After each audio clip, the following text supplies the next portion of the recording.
Perkenalkan, nama saya Elvina Christine Deborah dengan nomor KPS 25059. Di sini saya akan merepresentasikan atau menjelaskan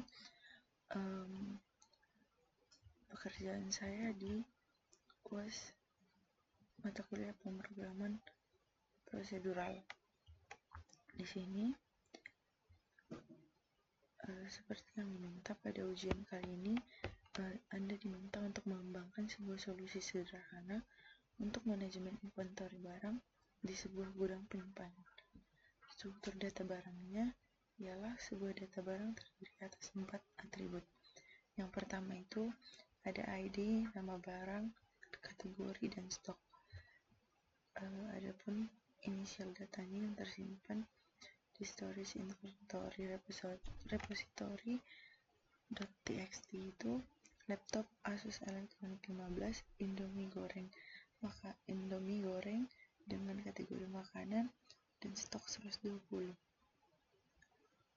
Yang ketiga itu kemeja flannel dengan kategori pakaian dengan stok 45.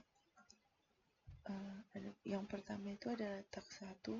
Ada 3 task yang akan saya kerjakan, yaitu task 1 loading initial data, task 2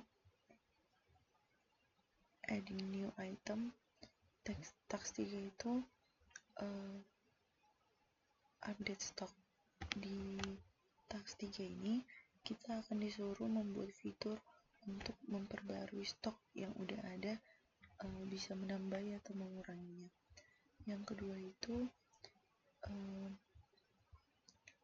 adding new item, dimana kita membuat fitur untuk menambahkan barang baru. Di sini nanti kita tambahkan langsung nama barangnya, kategorinya sama stoknya. Selanjutnya task 1 itu loading initial data, dimana di sini kita meload initial data dari file untuk saat program dieksekusi untuk menampilkan seluruh barang yang ada di inventory. Saya akan menjelaskan codingan yang sempat saya buat. Di sini codingan saya ini salah karena codingan yang harusnya itu di definisi struct-nya itu masih salah, dimana yang tepatnya itu seperti ini. Harusnya nama struct-nya ini di sini dengan nama item, tapi saya salah membuatnya.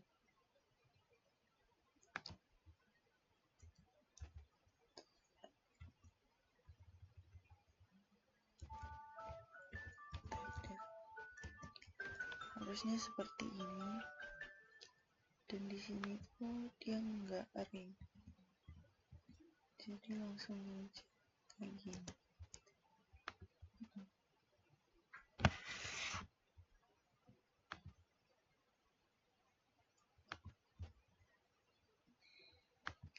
Nah, selanjutnya di sini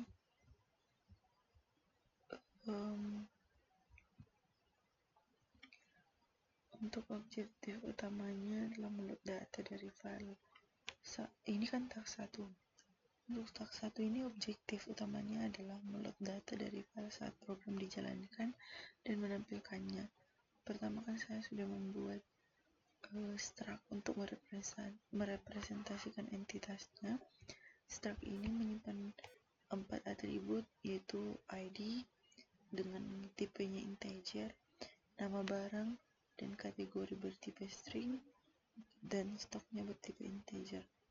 Saya menggunakan fungsi fopen dengan menggunakan reader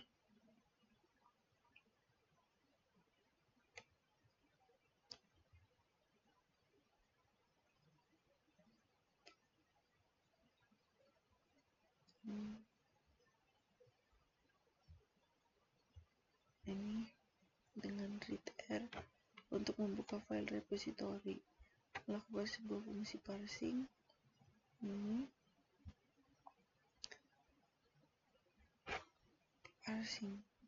Program akan membaca baris demi baris menggunakan fscan f dan menyimpan ke dalam sebuah array of struct yang dialokasikan secara dinamis ke malloc.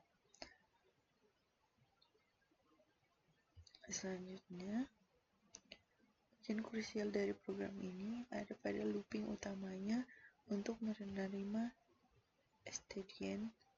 Program dirancang agar output dari perintah inf print all tidak langsung tercetak konsol. Sebaliknya, setiap kali perintah cetak dipanggil, saya menggunakan sprintf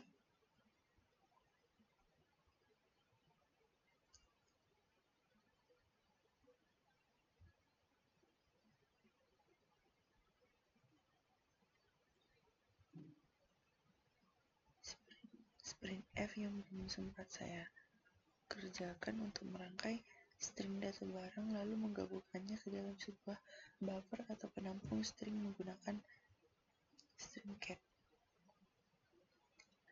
Tampilkan bagian pengecekan if else perintah triple dash. Ketika triple dash dimasukkan, loop yang akan berhenti dan barulah seluruh string yang tersimpan di dalam buffer tersebut dicetak ke layar ini. Ini memastikan program berjalan sesuai dengan spesifikasi kontrol eksekusi yang diharapkan. Selanjutnya, task 2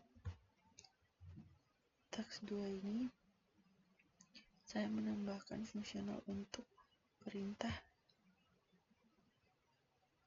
inventory add ini. Ketika program akan mendeteksi perintah, saya memanfaatkan fungsi string_to bawaan library string.h untuk memecah string input berdasarkan delimiter. Token pertama adalah perintahnya, token kedua adalah nama barang, dan token ketiga kategori, dan token keempat adalah stok yang saya konversi menjadi integer menggunakan fungsi atoy. Di sini saya belum sempat mengerjakannya dikarenakan saya tidak tahu strukturnya dan kurang melatih kemampuan saya di bidang bahasa C ini untuk persiapan UAS. Untuk ID baru, saya mengimplementasikan sistem auto-increment sederhana karena ID selalu berurutan. ID barang baru didapat dengan menambahkan 1 pada ukuran array saat ini. Setelah barang berhasil dimasukkan ke dalam memori atau array, fungsi langsung membuka file repository menggunakan fopen yang sudah saya jelaskan di task 1 dengan mode append atau kutip up. Hal ini memungkinkan data barang baru langsung ditulis di baris paling bawah .txt tanpa menghapus data yang lama. Selanjutnya, task yang ketiga yaitu fitur memperbarui stok barang dengan perintah inf stock.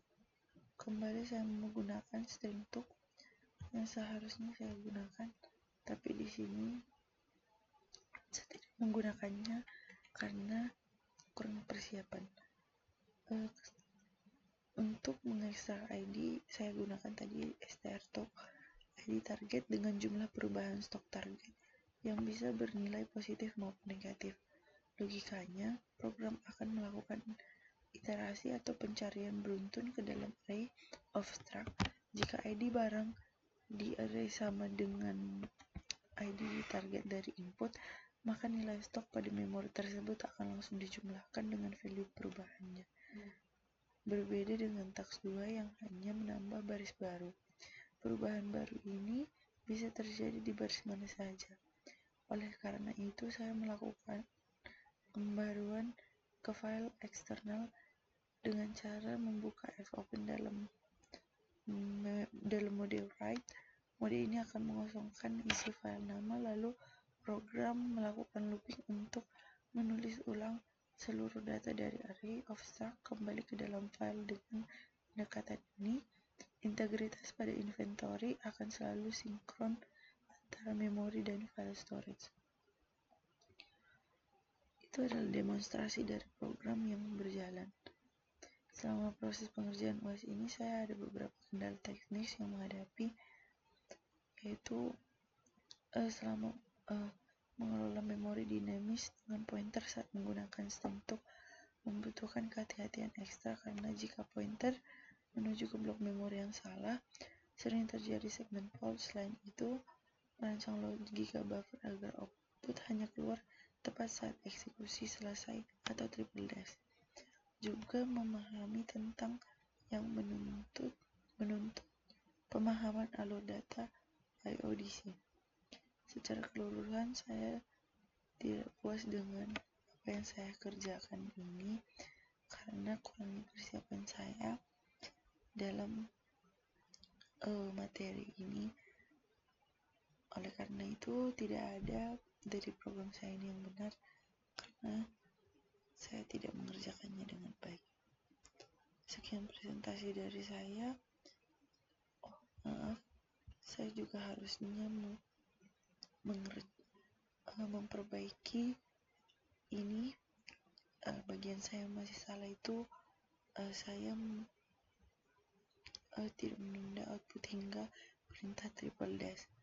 Saya juga masih salah di bagian parsing input dan memorinya, dan penulisan ke filenya juga saya masih tidak bisa melakukannya. Sekian presentasi dari saya. Terima kasih.